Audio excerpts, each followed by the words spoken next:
तो जब ये कर्ता और भोक्ता हम्म, अनात्म भाव का जब परित्याग कर देता है, जब इसको ज्ञान हो जाता है, अंतःकरण शुद्ध हो जाता है, तो अज्ञान से कल्पित है। मतलब जब वो कहता है मैं शरीर हूं, मेरा शरीर है, अंतःकरण मन बुद्धि के साथ अपना तादात्म्य करता है, संबंध बनाता है, गुणों के साथ, जो भी 14वें अध्याय का श्लोक चल रहा था, गुणों के साथ अपना संबंध बनाता है, जो प्रकृति के 3 गुण हैं।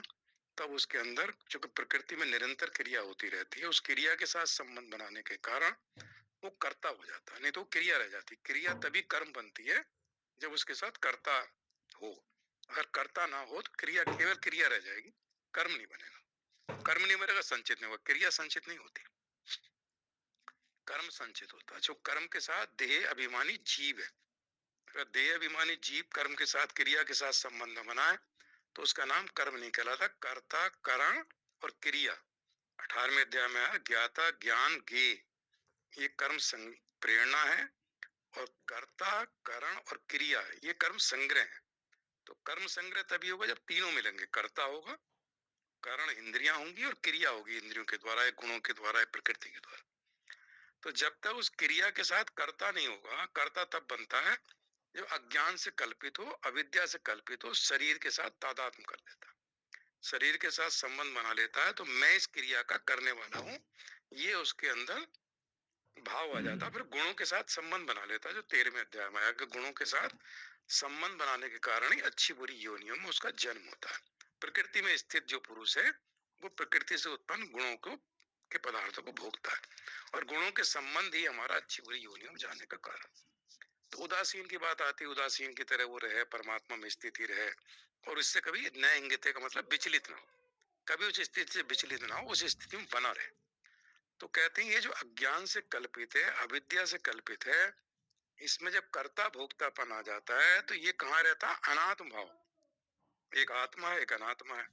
तो अनात्म भाव के, अनात्मा के साथ जब हम संबंध बनाते हैं, शरीर के साथ संबंध बनाते हैं, प्रकृति के साथ संबंध बनाते हैं, मन बुद्धि के साथ मैंपन आ जाता है। जो अहंता है प्रकृति की, उसके साथ जब हमारा संबंध बन जाता है तो अहम भाव जागृत हो जाता है। मैं हूँ, मैं ये करता हूँ, मैं ये करता हूँ, मैं ये करता हूँ। तो मैं भाव जागृत हो जाता है। तो अहंता जब तक रहती तब तक जन्म मृत्यु होती रहती। तो वो कहते हैं ये जो अहंता के कारण, अहंता है प्रकृति में, तो वो कहते हैं ये अज्ञान से कल्पित है, अविद्या से कल्पित है।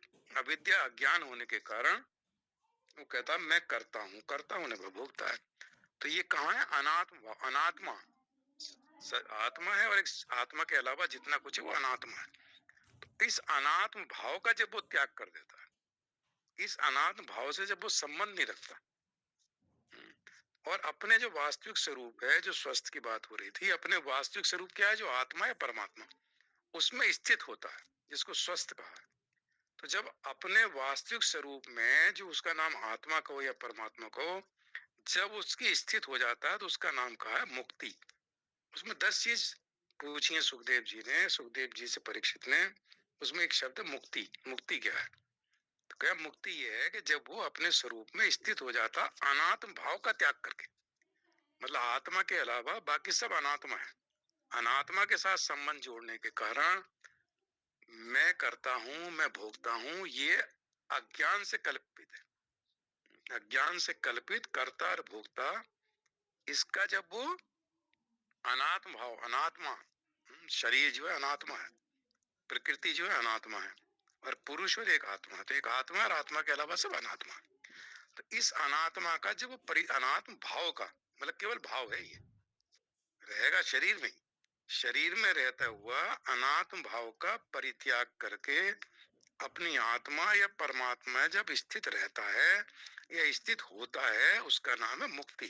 क्या वो उसका अनात्मा में कोई स्थिति नहीं, उसकी स्थिति अपनी आत्मा में, मतलब स्वयं में स्थिति है। तो स्वयं में स्थित होने का मतलब है वो, और ये उसका ऐसा भाव बना रहे, मतलब शरीर में रहते हुए जो अनात्म रूपी शरीर है, उस भाव का परित्याग करके जब आत्मा में उसकी स्थिति होती है, परमात्मा में स्थिति होती है, तो जीवन मुक्त कहलाता।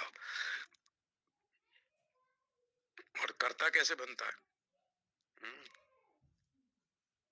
तो वो कहते हैं, एक प्रश्न पूछा है भागवत में कि जीव में तो कर्तापन आ गया, परमात्मा में कर्तापन नहीं आता। भाई आत्मा जो है वो अक्रिय है, असंग है, उसमें वो भी शरीर में है, सर्वव्यापक है, हर शरीर में है, लेकिन उसमें कभी नहीं आता, ना कर्तापन आता है, ना कोई क्रिया के साथ संबंध बनाता, असंग रहता है। तो उसको तो वो कितना बढ़िया करके समझाया कि आत्मा या परमात्मा तो असंग रहता है, और ये जीव जो है ये बंधन में पड़ जाता है। आत्मा सबका स्वामी है, सारे ब्रह्मांड का, सारे संसार का, और मुक्त है। उसमें कोई बंधन होता ही नहीं, जो असंग है ना। और जीव जो है वो दीन बना हुआ है, बंधन से युक्त है। तो कहते हैं क्या कारण है कि जीव जो है वो तो बंधन से युक्त हो गया, और सबका स्वामी आत्मा का अंश होने के बाद भी बड़ा दीन बना हुआ है। तो वो कहते हैं ये बात देखने में तो युक्ति विरुद्ध है, क्योंकि आत्मा का अंश होने के कारण वो भी मुक्त है, वहां कोई बंधन नहीं है, और वो भी उसका मालिक है, सारे शरीर का मालिक है, सारे संसार का, सारे ब्रह्मांड का, आत्मा सर्वव्यापक है। तो बंधन में क्यों है, और क्यों वो अपने आप को दीन समझता है? तो कई उदाहरण दिया है उसमें कि जैसे स्वप्न देखता है व्यक्ति, और स्वप्न में अज्ञान के कारण मुझे डाकुओं ने लूट लिया, मेरा ये मार दिया, मुझे एक्सीडेंट हो गया, मतलब स्वप्न में अलग अलग तरह की बातें आती रहती, दृश्य आते रहते, उन दृश्य के साथ संबंध बनाने के कारण वो सुखी दुखी होता रहता स्वप्न में। तो स्वप्न में सुखी दुखी होता रहता अज्ञान के कारण। तो वहां ये सुखी दुखी जो हो रहा है वो अज्ञान के कारण हो गया, बंधन में ना होता वो भी अज्ञान, बस उसको ये बंधन महसूस हो रहा है कि मैं स्वप्न में भी। तो ये और जगने के बाद नहीं होता। तो उदाहरण देते हैं कि जैसे जल है, और जल में चंद्रमा का प्रतिबिंब पड़ रहा है, जल शांत है तो प्रतिबिंब भी शांत है, और जल में हलचल हो रही है, किसी ने पत्थर मार दिया, कींकर डाल दी, तो पूरा जल हिलने लगा। जब जल हिलने लगा तो जो जल में प्रतिबिंब है वो भी हिलता हुआ नजर आ रहा। जल में जो प्रतिबिंब है चंद्रमा का, रात्रि में पूर्णमासी का चांद है, पूर्णमासी का चांद जो जल में दिखाई पड़ रहा है, और जल बिल्कुल शांत है, तो प्रतिबिंब भी शांत है। और जल में किसी ने किंकड़ मारी तो प्रतिबिंब हिलने लगा, जल के हिलने पे प्रतिबिंब हिल रहा है। लेकिन जिसका प्रतिबिंब है वो चंद्रमा आकाश में है, वो नहीं हिलता, चंद्रमा नहीं हिल रहा, प्रतिबिंब हिल रहा। तो प्रतिबिंब क्या है, आत्मा का प्रतिबिंब जीव है।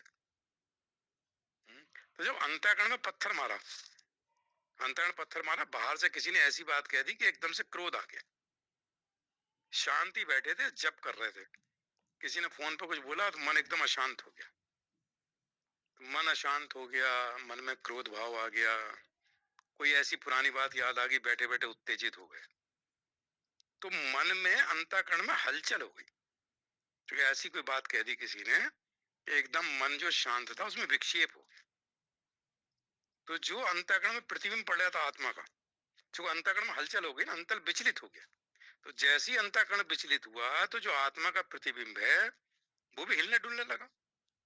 तो जीव को लगा कि यार मैं तो अच्छा खासा बैठा था, अभी तो जप कर रहा था, और पूरा मन अशांत हो गया और बड़ी बुरी स्थिति हो गई।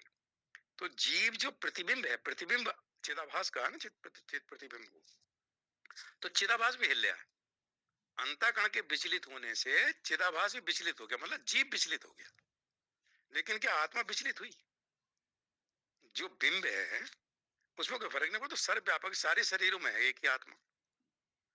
मैं अगर दुखी हूं तो मेरे बराबर वाले में जो दूसरा व्यक्ति बैठा उसके अंदर तो वही आत्मा है, वो दुखी नहीं हो रहा। मेरे दुख से मेरा जो दुखी है, मतलब मैं जो अशांत हूं, दूसरा आदमी शांत बैठा है, तो उसका प्रतिबिंब नहीं हिल रहा ना, उसके मन में कोई, उसके अंतःकरण में विचलित भाव नहीं आया। तो आत्मा अचल है। दूसरे अध्याय में कितने सारे विशेषण आए आत्मा के, अचल है, स्थिर है, सर्वव्यापक है, कोई परिवर्तन नहीं होता, एज इट इज रहती जैसे है। और प्रतिबिंब में जरा सा मन में विचलित भाव आ गया, उद्विग्न हो गया, किसी ने कुछ कहा और उठते ही शुरू, तो जब विचलित हुआ, अंतःकरण विचलित, मन विचलित हुआ, देखो मन के विचलित होने से अंतःकरण में हलचल हो गई। अंतःकरण में हलचल हुई तो जो प्रतिबिंब पड़ा वो भी हिलने डलने लगा। जैसे पानी में जो चंद्रमा का प्रतिबिंब पड़ा हुआ है वो क्यों हिलता दिखाई पड़ा, क्योंकि पानी हिल रहा है। पानी में किसी ने कंकड़ मार दी, तो ऐसी बाहर से कोई ऐसा विचार हमारे मन में आ गया कंकड़ की तरह कि उसने पूरे मन को व्यथित कर दिया। और जब मन व्यथित हो गया तो मन के अंदर जो अंतःकरण के अंदर प्रतिबिंब है वो भी हिलने डुलने लगा, क्योंकि अंतःकरण हिल डुल रहा है। तो चिदाभास में हलचल हो गई। चिदाभास हमारा जीव जो है वो चिदाभास है। आत्मा जो है वो सर्वव्यापक सारे शरीरों में है, उसमें कोई फर्क नहीं पड़ता, वो असंग है, सारी परिस्थितियों से असंग है।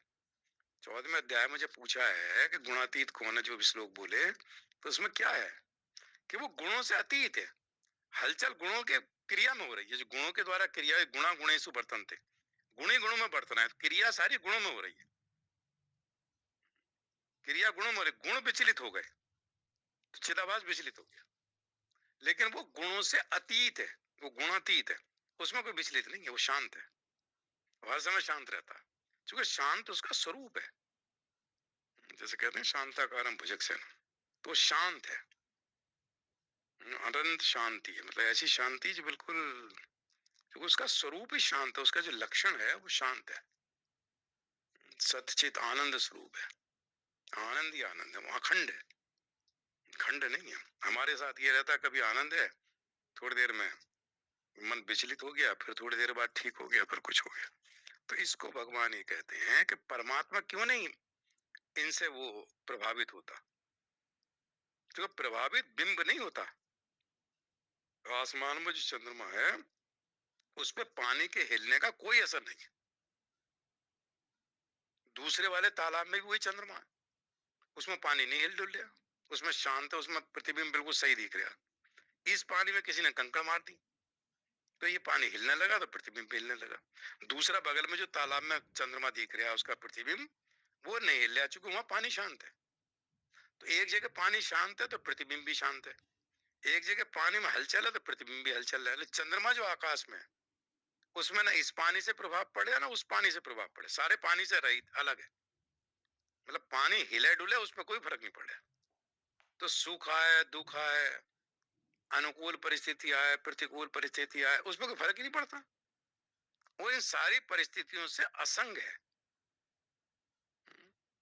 वो सबको प्रकाशित तो करता है, सबको प्रकाशित करता है, उसके प्रकाश में बुद्धि चेतन है, मन चेतन है, इंद्रियां चेतन है, सब संसार चेतन बना हुआ है।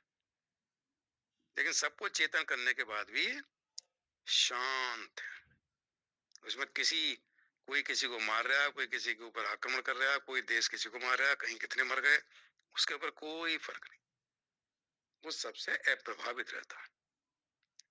झगड़ा सारा अंतःकरण प्रतिबिंब का है। तो इसको कहते हैं कि वो उदासीन की तरह सुख दुख से सबके अलग है, ना वो सुखी होता है ना दुखी होता है। कर्ता भोक्ता जो बना हुआ वो सुखी दुखी होता है, वही अलग अलग योनियों में जाता है, क्योंकि उसकी स्थिति प्रकृति में।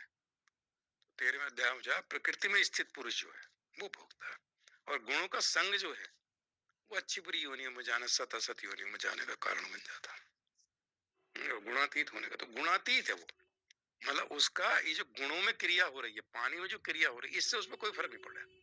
वो आकाश में है और सबको प्रकाशित, पूरे संसार को प्रकाशित कर रहा है। एक ही चंद्रमा है लेकिन सारे तालाबों में अलग अलग प्रतिबिंब के रूप में प्रतिभासित हो रहा है। लेकिन उस चंद्रमा में किसी परिस्थिति का, किसी चीज का फर्क नहीं पड़ता। पानी में अगर मिट्टी आ गई तो प्रतिबिंब साफ से दिखाई नहीं पड़ेगा, लेकिन क्या चंद्रमा में मिट्टी आ गई? चंद्रमा में कोई मिट्टी नहीं है। समुद्र के पानी में मिट्टी, सॉरी तालाब में मिट्टी आ गई, तो मिट्टी के कारण इस वाले तालाब में जिसमें मिट्टी आ गई उसका प्रतिबिंब साफ नहीं दिख रहा, दूसरे में मिट्टी नहीं है वो साफ दिख रहा। तो एक व्यक्ति को आत्मा की अनुभूति हो रही है और आत्मा सबके अंदर है, एक में अनुभूति हो रही है, क्योंकि वहां विक्षेप खत्म हो गया। जो रजोगुण है, रज नाम की मिट्टी है, रज मिट्टी के कणों को भी कहते हैं, तो वो रजोगुण नहीं है, रजोगुण शांत हो गया। भगवत गीता में श्लोक आता है रजोगुण शांत हो गया। तो रजोगुण शांत हो गया तो प्रतिबिंब साफ नजर आ रहा, क्योंकि पानी की मिट्टी बैठ चुकी है। एक में मिट्टी घुली हुई है पानी में तो प्रतिबिंब नहीं दिख रहा है, एक में दिख रहा है। एक व्यक्ति आत्मा का अनुभव कर रहा है जिसको आत्म साक्षात्कार कह दिया, आत्मा अनुभव कह दिया, आत्मा का बोध हो गया, और एक में उसे पता ही नहीं कि आत्मा नाम की चीज नहीं है, क्योंकि बुद्धि के ऊपर एक आवरण पड़ा हुआ है। तो बुद्धि के ऊपर आवरण आ गया, मतलब सूर्य के और हमारे बीच में बादल आ गए। तो सूर्य तो है जैसे है एज इट इज, लेकिन मान लो वसुंधरा में बादल जाते हैं और यहाँ से 150 किलोमीटर बादल नहीं, मौसम साफ है, तो उनको दिख रहा है।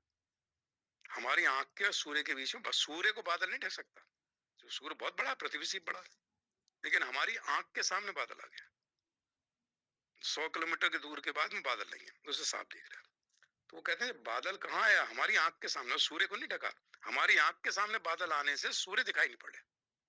तो एक व्यक्ति की बुद्धि के ऊपर आवरण है, उसको आत्मा का अनुभव नहीं हो रहा। एक बुद्धि के ऊपर आवरण नहीं है, उसने साधना की, आवरण दूर हो गया, उसको आत्मा अनुभव हो रहा, आत्मा का बोध हो रहा है।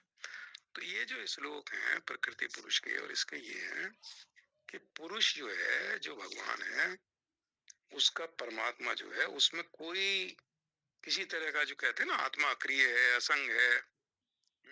तो जब वो इसके साथ कर्ता भोक्ता बनता अज्ञान से कल्पित होकर, मैं शरीर हूं, तो शरीर की जो क्रिया, शरीर के द्वारा क्रिया होती है, जो प्रकृति में क्रिया होती है, उसके साथ वो संबंध बना लेता।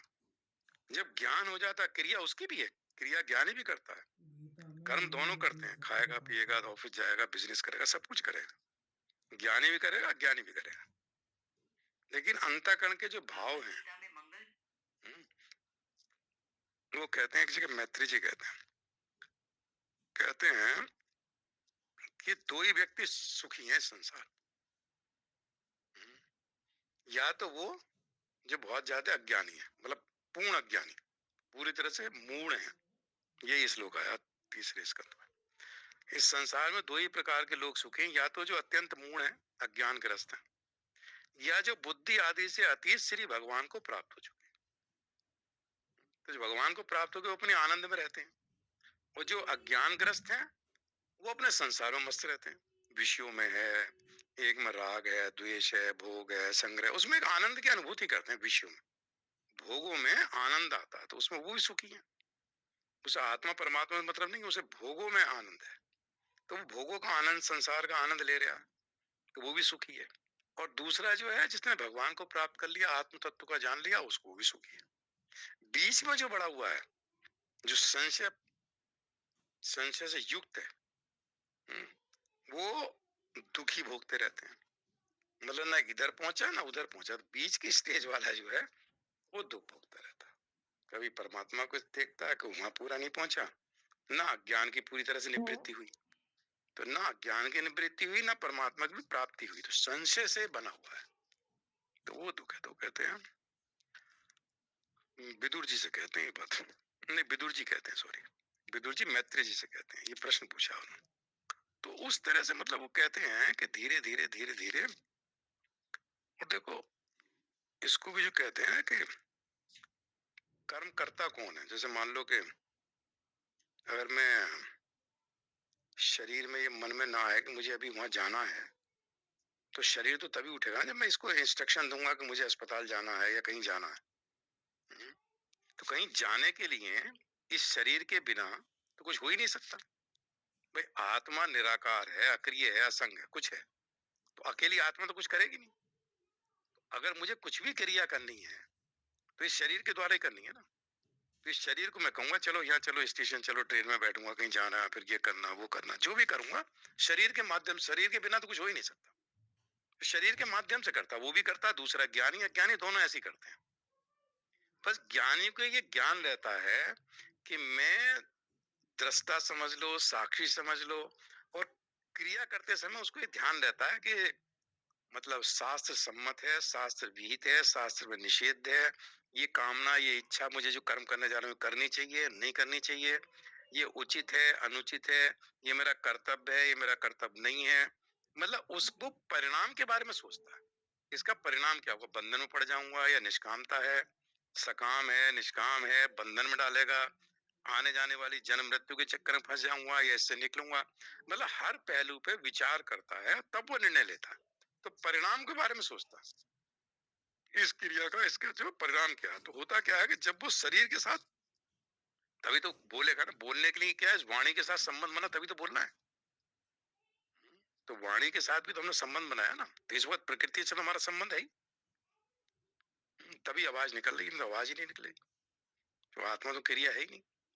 तो वो कहते हैं जब इस विकार युक्त, विकारवान, प्रकृति विकारी है ना, उस आत्मा निर्विकारी है, तो इस विकारवान जो प्रकृति है, तो वो स्वयं जीव जो है स्वयं कर्ता बनकर, अभी कर्ता बन गया, लेकिन उसे ज्ञान है ये, उसे ज्ञान है कि मैं करता नहीं हूं, तो कर्ता बनकर ही बोलेगा, तो कर्ता बनकर अपने कर्म रूप दूसरे को कर्म में नियुक्त करता है। तो आत्मा से भिन्न जो दूसरा है, जो चिदाभास है, जिसने बुद्धि और मन को सबको प्रकाशित कर रखा है, जड़ शरीर को चेतन कर रखा है, तो वो स्वयं ही आत्मा जो है इस विकारवान शरीर के साथ संबंध बनाकर स्वयं ही कर्ता बनता है। तो स्वयं ही कर्ता बना, जो कर्ता को दूसरा बाहर से थोड़ी आएगा। आत्मा जो उपाधि से युक्त है वो जीव है, तो जीवात्मा कहते थे। उपाधि से युक्त जो आत्मा, उसका नाम है जीवात्मा। उपाधि से रहित है तो वो आत्मा, तो उसे ये ज्ञान रहता है कि मैं उपाधि से रहित हूं, लेकिन अब मुझे कर्म करना है, कहीं जाना उठना बैठना खाना पीना चलना फिरना जो भी करना है, तो वो स्वयं ही कर्ता बनकर दूसरे को कर्म में नियुक्त करता, अपने कर्म रूप जो दूसरा है। दूसरा कौन है? ये प्रकृति से बना हुआ शरीर, इसको कर्म में नियुक्त करता है कि अब तू अमुक कर्म कर।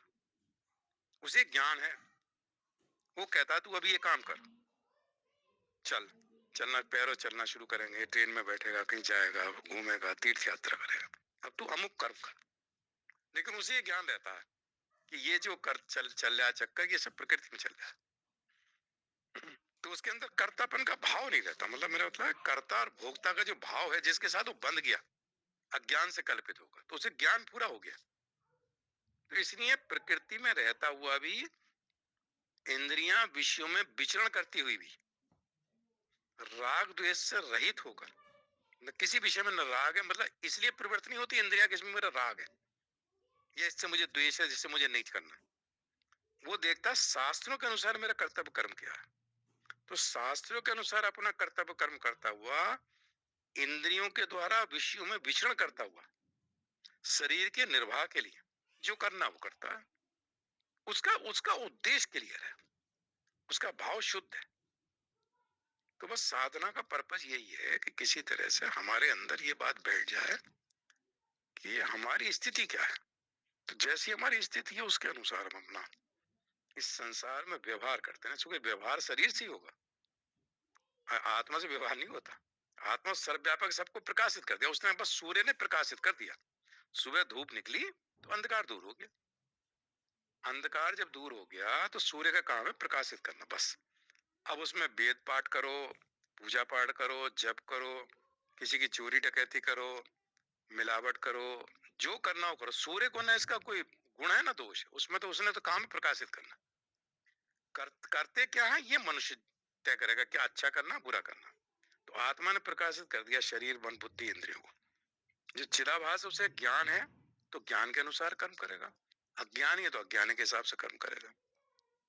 आत्मा को कोई गुण तो वो नहीं है कि उसको कोई आप ये कह दो कि तूने ऐसा कर दिया तूने, वो कहते हैं आप परमात्मा, तो गीता में श्लोक आता है, ना किसी के पाप कर्म को ग्रहण करता, ना किसी के पुण्य को ग्रहण करता, पुण्य को भी ग्रहण नहीं करता। तो वो तो असंग है ना पाप से मतलब ना पुण्य से मतलब। सर्वधर्मान परित्यज्य कहते हैं, सबको छोड़ दे, पुण्य पाप मुझे को मतलब नहीं, धर्म अधर्म, बस तुझे तो क्या मामेकम शरण प्रति, एक मेरे साथ संबंध बना ले तू। जब मेरे साथ तेरा संबंध हो जाएगा तो मैं तुझे सारे पापों से दूर कर दूंगा। पाप का मतलब पाप और पुण्य दोनों है, जो मैं भी असंग हूं तू भी असंग हो जाएगा, पाप पुण्य पड़े रहेंगे प्रकृति में, तो इसलिए तू शोक मत कर। तो यहाँ भगवान ये समझाते हैं कि ज्ञानी अज्ञानी का खेल नहीं है, एक बार जो कॉन्सेप्ट है वो क्लियर हो जाए, फिर जो है हमारी स्थिति अपनी जगह से। तो समय हो गया। ओम पूर्णमदः पूर्णमिदं पूर्णात् पूर्णमुदच्यते पूर्णस्य पूर्णमादाय पूर्णमेवावशिष्यते। ओम शांति शांति शांति। श्री कृष्ण पूर्णस्तु। हरि ओम तत्सत्। हरि ओम तत्सत्। जय श्री कृष्ण। नारायण।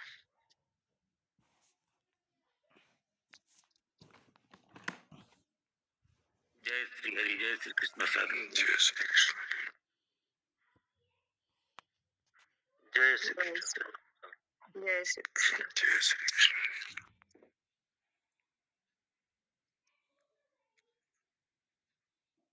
सभी को सादर नमन। जय श्री कृष्ण। जय श्री। आवा माता जी हैं? जी हाँ है। एक बहन सुनाई, वो कल सुनाया था ना, भगवान को क्या चाहेंगे, कैसे करके था वो, थोड़ा सा अच्छा लगा। अच्छा,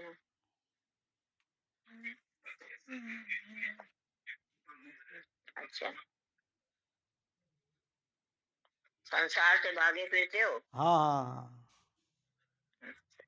सुनाते हैं। ये चित्रलेखा पिक्चर का गाना है। नहीं, बहुत बढ़िया वो है, चिंतन मनन करने वाला है। सुनाते हैं।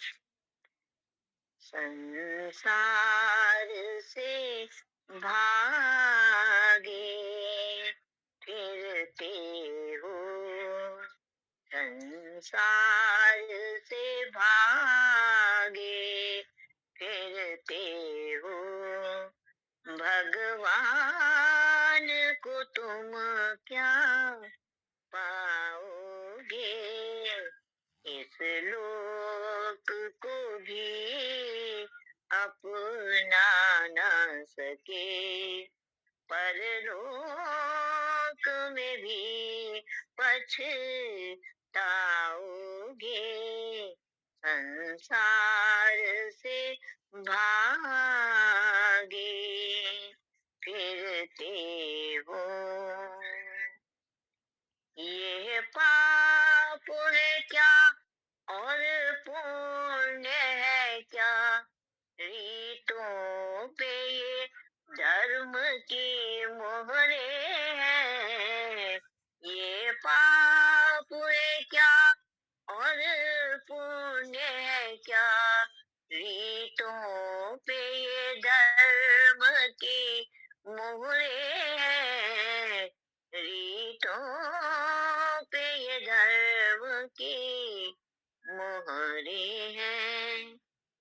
हर युग में बदलते धर्मों का, हर युग में बदलते धर्मों का, कैसे आदर्श निभाओगे, संसार से भागे फिरते हो।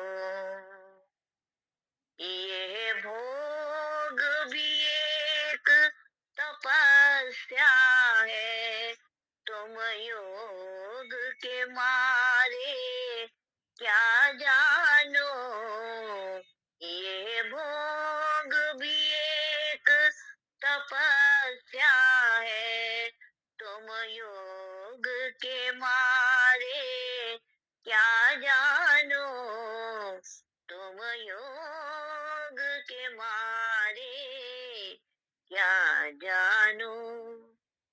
हम जन्म बिता कर जाएंगे, हम जन्म बिता कर जाएंगे, तुम जन्म गवा कर जाओगे, संसार से भागे फिरते हो, भगवान को तुम क्या पाओगे, संसार से भागे फिरते हो। हम कहते हैं ये जग अपना है, तुम कहते हो झूठा सपना है। हम कहते हैं ये जग अपना है, सपना है, तुम कहते वो झूठा सपना है। अपमान रचिएता का होगा, अपमान रचिएता का होगा। रचना को अगर ठुकराओगे, संसार से भागे फिरते हो। भगवान को तुम क्या पाओगे, इस लोक को भी अपना ना सके, परलोक में भी पछताओगे। संसार से भागे फिरते हो। जय श्री कृष्णा। सभी को सादर प्रणाम, सादर नमन। जय श्री कृष्णा। बहुत बहुत आभार माता जी, आपने तो पूरा वेदांत बता दिया। ये भजन, ये गाना नहीं है, ये वेदांत का सार है। शर्मा जी, परमात्मा को प्रकृति से कैसे अलग कर देंगे हम, और जो भोगों में भी रह के योग में स्थित है, कितना बड़ा महान तपस्वी होगा वो। बहुत सुंदर। सभी को कोटि कोटि प्रणाम। जय श्री कृष्ण। शर्मा जी कुछ दीजिए, अपने विचार दीजिए कुछ इस पे अपने।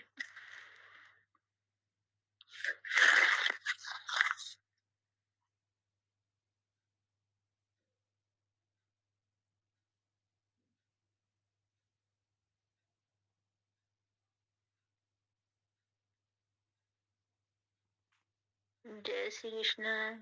सभी को सादर प्रणाम। जय श्री कृष्ण।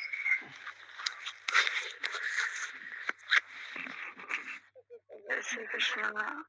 जय श्री आज से मेरे इस शरीर के नंद का शरीर शांत हो गया। कृष्ण। जय श्री कृष्ण।